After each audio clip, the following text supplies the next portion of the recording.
흔한데처럼 또 하나님의 사랑이 폭포수와 같이 임하시기를 간절히 축원을 드립니다. 날씨가 쌀쌀해지지만 또 우리가 마음까지 쌀쌀해져서는 안 되겠죠.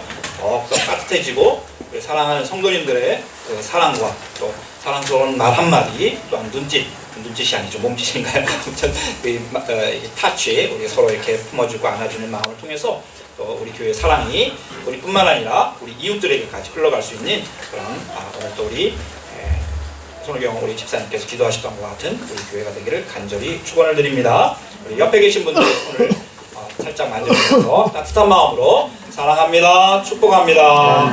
축복합니다. 축복합니다.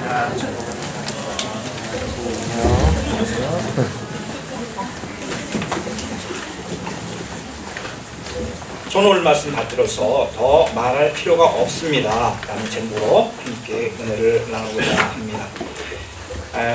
우리나라에서 이제 앙케이트 조사를 하나 했습니다. 한 1000명에게 이제 앙케이트 조사를 했는데요.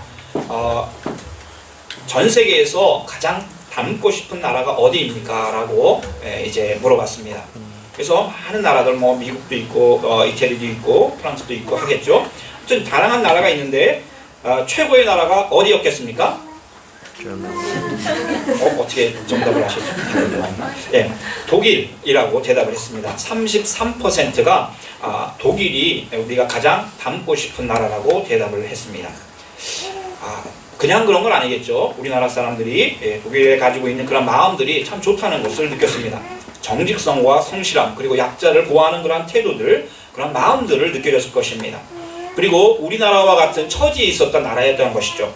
똑같이 2차 세계대전에 우리나라는 이제 한국 전쟁 후에 그렇게 됐지만 분단된 나라로서 오랜 시간을 보내고 정말 분단의 그 아픔을 경험한 그러한 나라였고, 그런데 우리보다 먼저 평화로운 그러한 통일을 한 강대국으로 살아가는 것에 대해서 너무너무 부럽고 또한 닮아가고 싶었다고 할 수 있습니다.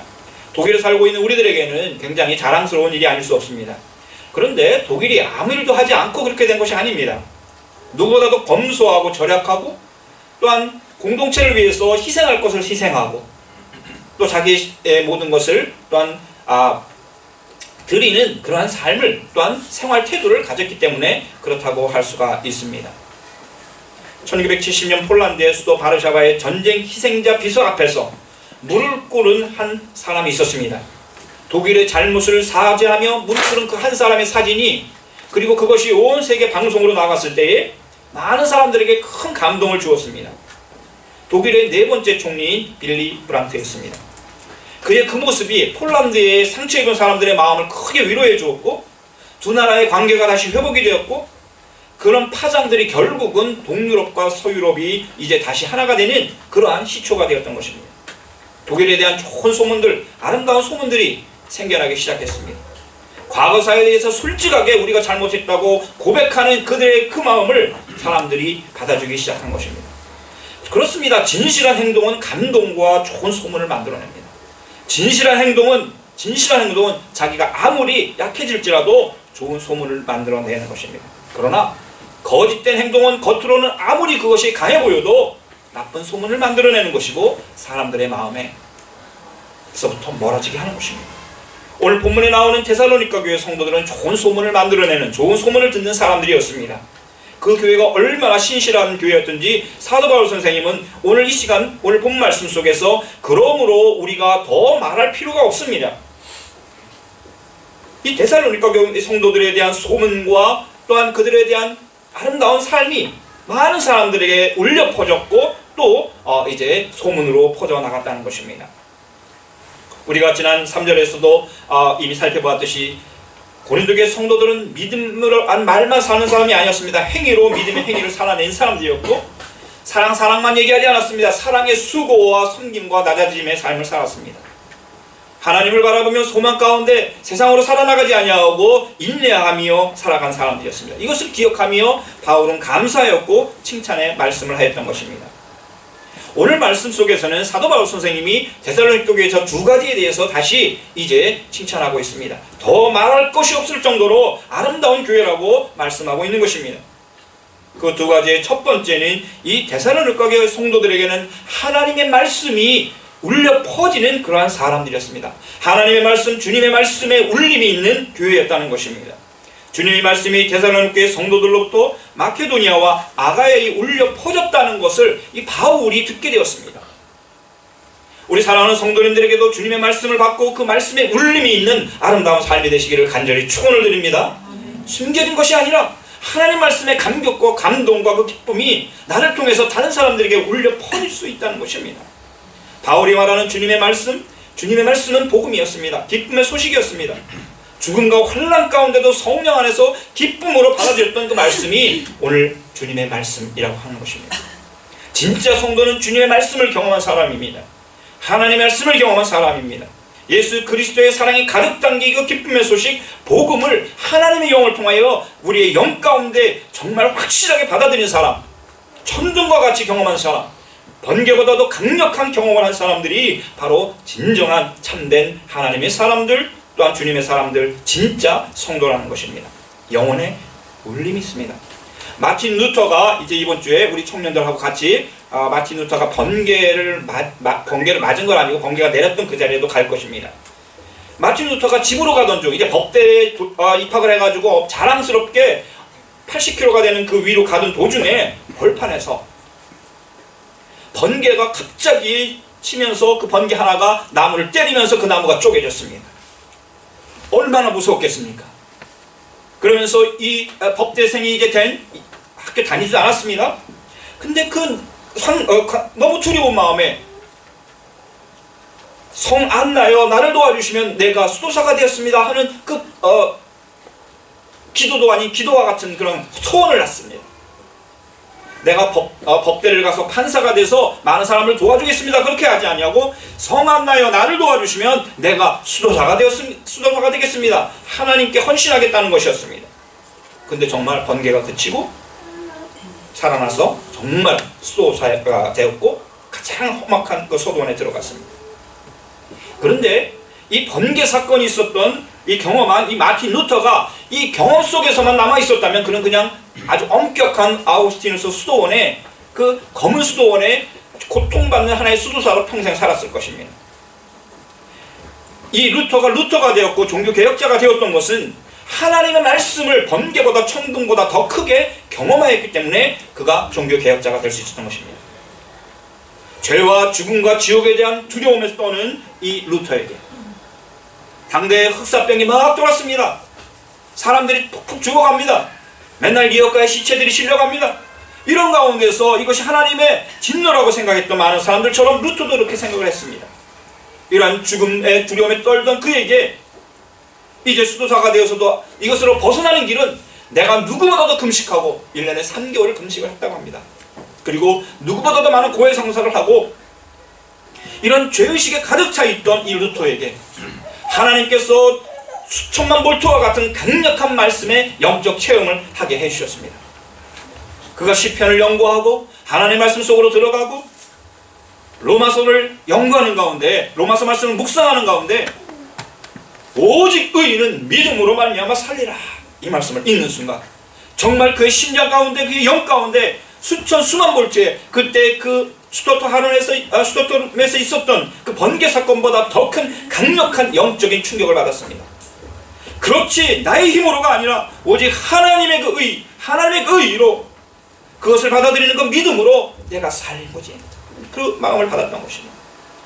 이후에 이 루터는 오직 믿음으로 산다고 해서 교황이나 세속적인 권력을 가진 황제의 그 권력보다 더 큰 하나님의 능력, 하나님의 말씀만이 나의 구원이 된다는 확신 가운데서 죽음을 무릅쓰고 그는 종교개혁에 앞장섰던 것입니다.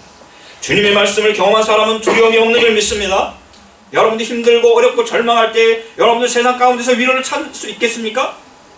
물론 우리 성도들 가운데 위로를 해주지만 진정한 위로와 힘과 새 능력과 앞으로 나아갈 수 있는 힘은 하나님의 말씀, 하나님의 그 능력 있는 말씀으로부터 오는 줄 믿습니다.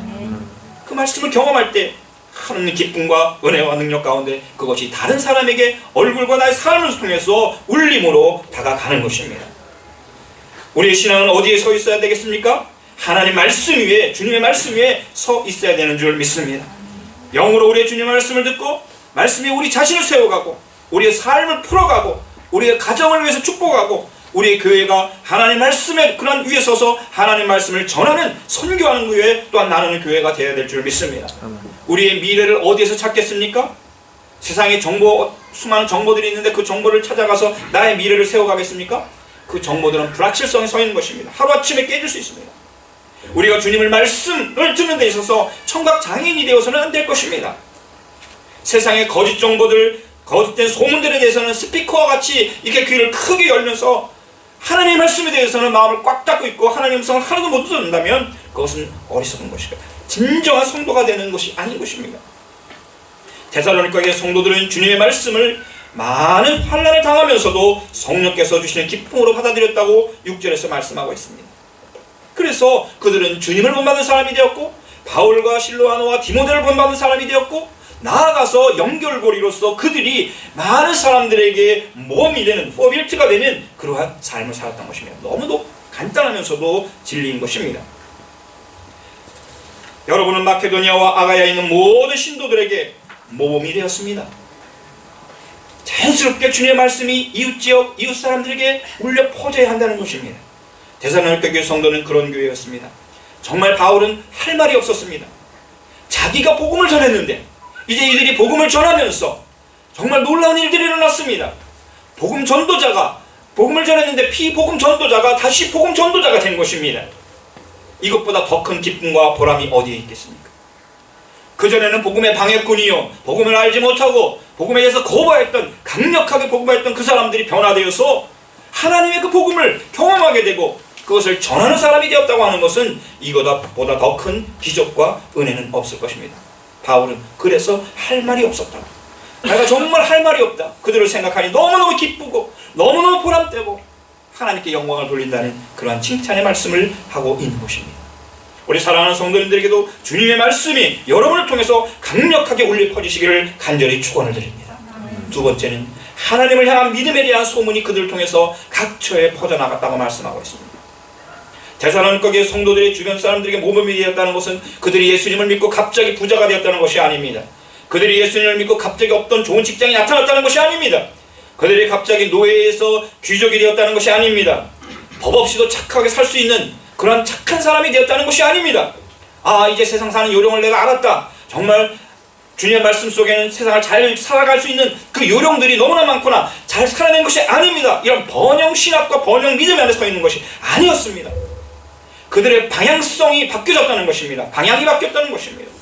오직 하나님을 향한 믿음, 하나님을 향한 믿음 때문이었다는 것입니다.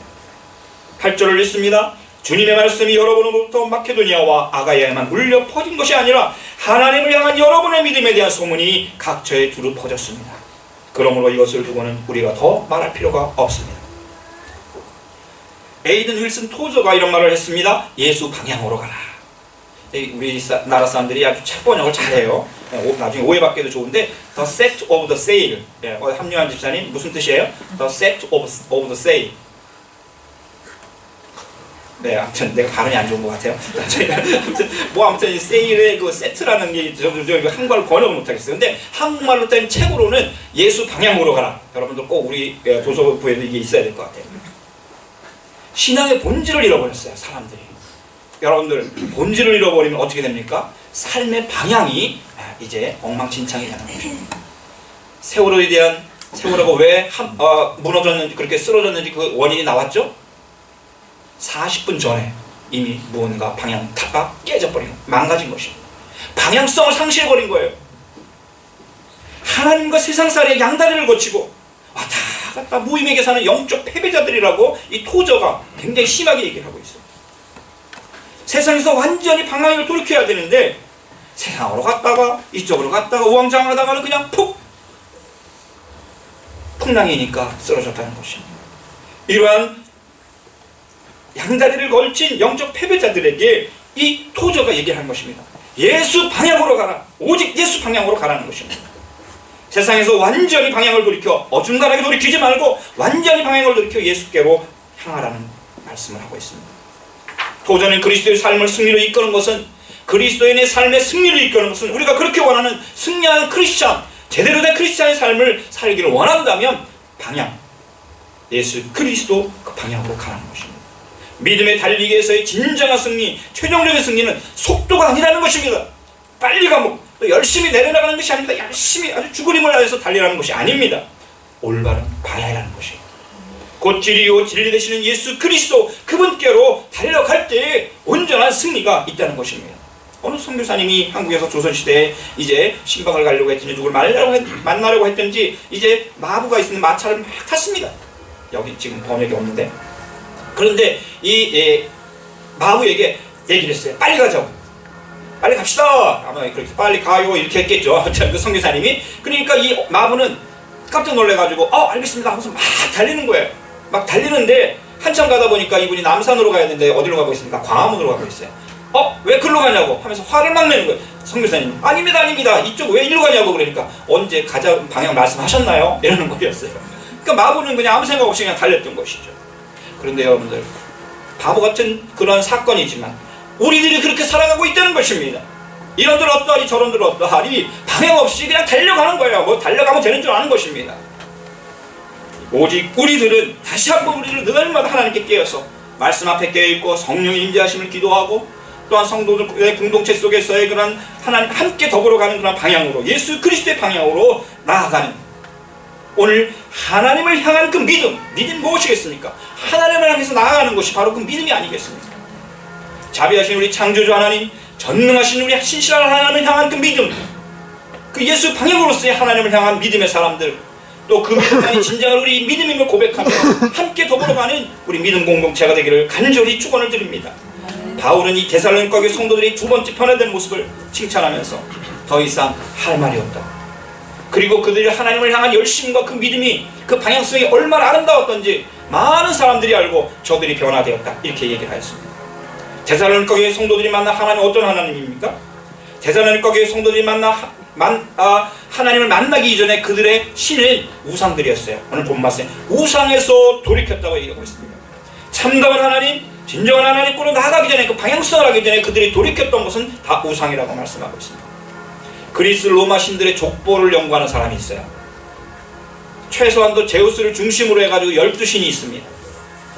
또 이들은 또 결혼도 해요. 신들이 이상한 신들인데 아무튼 자녀들이 막 있습니다. 수십 명이 됩니다. 아폴로, 헤르메스, 포세이돈, 여러분들 주변에 있는 그런 성경에 나오지 않는 이상한 이름들은 전부 다 그리스 로마의 잡신들인 것입니다.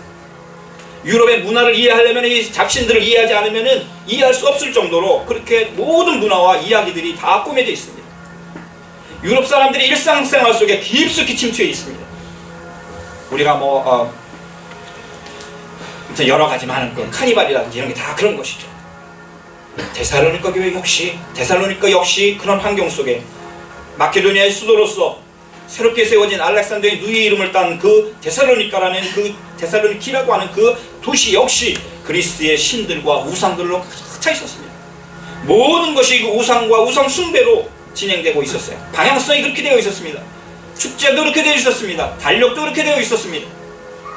그런데 이 데살로니가 성도들이 정말 기적같이 그 모든 우상을 버리고 하나님께 돌아왔다고 말씀하고 있습니다. 참 하나님께로 돌아오기 위해서는 먼저 거짓 우상들을 버려야 되는 줄 믿습니다. 나의 우상은 무엇인가 한번 생각해 보시기 바랍니다. 하나님보다 더 사랑하는 것, 탐심, 탐욕이다 우상이라고 했는데, 지금 내가 나의 삶을 완전히 채우고 있는 그것, 하나님이 아닌, 하나님의 사랑이 아닌, 주님의 말씀이 아닌 그 무엇이 있다면 그것이 우상이라는 것입니다. 우리나라에도 얼마나 우상이 많습니까? 미신들, 잡신들, 무당, 점쟁이, 운명, 별자리, 수많은 우상들이 교회에 있는 성도들까지 침투해 있습니다. 모든 우상들은 쓰레기와 같이 버려야 되는 줄 믿습니다. 여러분들, 우상을 버리지 않고는 하나님께 나올 수 없습니다. 우상들은 우리를 약하게 만들죠. 거짓말하죠. 속이죠. 결국은 우리를 죽이고 멸망시키는 것이 바로 이 우상, 마귀의 전략인 것입니다. 여러분들, 우리가 우상으로 벗어나는 거 쉬울까요? 안 됩니다. 잘 안 돼요. 습관이에요. 습관으로 만들어놨어요. 또 우리의 전통과 문화 속에, 우리의 잠재의식 속에 세워놨습니다. 귀신에 대한 두려움, 조상신에 대한 그 무엇, 악한 영들이 놓아주질 않습니다. 사탄은 자기를 버리고 참 하나님께로 나아가려는 하나님의 사람들을 쉽게 놓아주지 않습니다. 그러므로 오늘 사도 바울 선생님의 말씀처럼 하나님의 말씀의 능력과 성령과 큰 확신이 필요한 것입니다. 주님의 말씀을 받을 때에 확신 속에 설 때, 성령의 도움이 있을 때 하나님을 향한 믿음으로 우리가 나아오게 되는 줄 믿습니다. 또 우상을 버리게 되는 줄 믿습니다. 데살로니가 교회 성도들이 믿은 하나님은 영원하신 하나님이었습니다. 참되신 하나님이었습니다.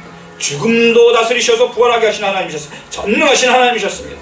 그 전능하신 하나님이 데살로니가 교회의 성도들이었고 오늘 우리의 하나님이신 줄 믿습니다. 하나님 2000년의 시간이 흐른 바로 오늘 이곳에서 우리가 예배하며 섬기는 하나님이신 것입니다. 사랑하는 우리 성도님들, 우리들이 오늘 예배드리는 하나님 어떤 하나님이십니까? 그 하나님 참되시고 살아계신 하나님이신 줄 믿습니다. 그 하나님에 대해서 아멘하고 우리가 예배드릴 수 있다는 복된 사람인 것입니다. 정말 거짓된 그 허상, 버릴 수 없는 그 무엇, 바로 하나님이 아닌 그 무엇이 있다면 그 우상을 우리는 빨리 버리고 돌이켜 하나님께로 나와야 하는 것입니다. 그때만 하나님께 참다운 예배를 드릴 수가 있는 것이고 하나님의 온전한 사랑을 경험할 수가 있는 것입니다. 우상과 하나님, 만몬과 하나님을 동시에 세울 수가 없습니다. 세속 권력과 하나님을 동시에 섬길 수가 없는 것입니다. 만약 우리가 그것을 동시에 섬긴다고 하는 것은 설거지 안 한 그릇으로 매일 밥을 먹는 것과 같습니다. 죄와 거룩이 함께할 수 없기 때문에 그렇습니다. 악과 선이 함께할 수 없기 때문에 그렇습니다. 죄와 악에 대해서 오직 하나님께서는 또한 진노하시고 하나님께서 진노의 날에 우리 예수님 재림의 날에 한번 결산하고 싶어 하실 것입니다. 그때 그 마지막 날 오늘 말씀 보면이 이 데살로니가 성도들이 예수 그리스도의 재림을 기다리는데 그 재림하신 예수 그리스도에 대해서 진노의 주님이라고 표현하고 있습니다. 무엇에 대한 진노입니까? 주님에 대한 거부, 죄와 악과 죽음에 대한 두려움, 그런 것에 차 있는 사람들에 대한 진노겠죠. 예수 그리스도의 십자가의 은혜로 우리를 구원하여 주시고 하나님께서 주시는 축복으로 충만하게 채우셨는데 그것에서 고개 돌렸던 사람들에 대한 진노, 하나님의 분노가 있다는 것입니다. 그 분노의 날, 그 진노의 날 또한 우리 하나님께서 우리들에게 큰 은혜로 우리에게는 다가오실 줄 믿습니다. 우리 옆에 계신 한 분 때문에 그렇습니다. 우리보다 먼저 하나님 곁에 와 계신 예수 그리스도, 그분께서 우리가 하나님 앞에 섰을 때 주님께서 먼저 하나님 곁에 서서 하나님, 저 성도는, 저 사람은 바로 나의 십자가의 은혜를 받은 사람입니다 하면서 우리 예수님께서 그 진노의 말씀을 하시기 전에 우리를 와서 따뜻하게 포옹해 주실 줄 믿습니다. 그리고 천국으로 인도해 주실 줄 믿습니다.